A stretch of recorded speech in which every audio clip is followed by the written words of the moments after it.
Yun guys, natapos din. Ilang ilang araw din ginawa guys. Ako na nag-finish. Medyo nag-epekto yung yung nagpapatina sa brush. Ayun. Dito hindi na ako naglagay dito. Dito lang nag-try lang ako para magmukha siyang luma. Ayan. Umepekto guys. Yung ukit, iniba namin dun sa iniba ko dun ako kasi nag-ukit nito guys, baliktaran yung ukit na yan. Ang gamit ko dyan, caliper, compass, lapis, tsaka ardabes, tsaka lagaring bakal. Ano ang silbi ng lagaring bakal? Pangguhit. Ilalapat ko yan dyan ganyan, tapos guguhitan. Tapos siya din ang ipanghihiwa ko guys, yun. Lagaring bakal.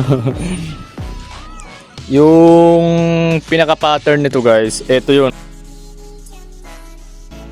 di ba? Nawala lang yung dito kasi ayaw nila, yung may order si Jeff Dayaw, ayaw niya ng ganun, so gusto niya ganyan lang. Tapos yung ibang details, although yan pinaypay concept,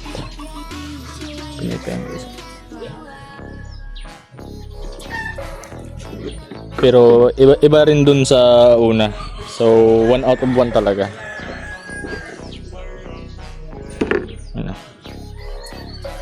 Ang ganda ng pagkakaano, no.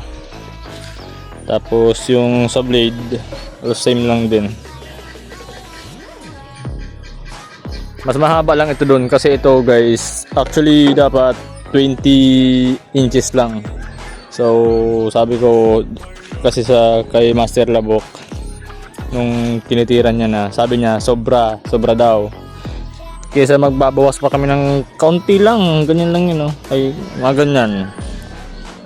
Sabi ko wag nang putulin, okay na yan, gawa na lang namin ng paraan para yung balanse andun pa rin talaga. So yan, yung talas niyan guys, hindi ko matalas pa rin yan. Abang ingat lang talaga ako guys nung nag-finish ako niyan, talagang ingat lang. Ganda ng pattern ko, no. Naisip ko lang 'yun. Habang nag-finish ako nito, ingat talaga ako guys kasi yung kanan ko ito hindi pa siya totally magaling, pero nakakahawak na ako ng grinder. Yung banda kasi rito guys, ayun piklat na yan guys. Ano pa yan? Hindi ko may taas na masyado. Matigas pa yan guys, tsaka manhid. Matigas tsaka manhid pa. So baka may mga namuupan dugo rito na hindi pa na pero all goods na, nagamit na. Kaya ingat ako mag-finish nito eh. Razor sharp din yan guys. Kahit na sariwa pa rin sa alaala ko yung nangyari kay Master Labok sa kamay niya, na bumubulwak yung dugo dyan, no. Halos ganyan lang guys, dulo ng katab lang dumali doon. Dito, banda dito. Dulo ng katab lang tumusok doon. Talagang kinabahan ako doon. Bumubulwak yung dugo, papunta kami ng hospital. Yes. Yan, pero hindi ko binawasan yung talas ito guys. Matalas to. Kaya ingat nga ako eh.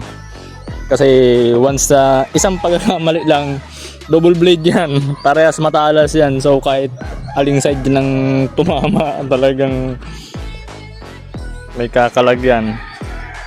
So yun lang guys, nai-share ko lang. Tapos na yung crease. Sana bukas guys makatrabaho na si Master Labok, kasi may gatab pa kaming tinatapos.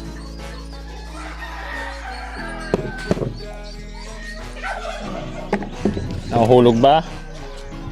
Hindi, syempre. Ingat tayo eh. Ingat na.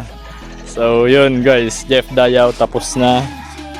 And June. Right.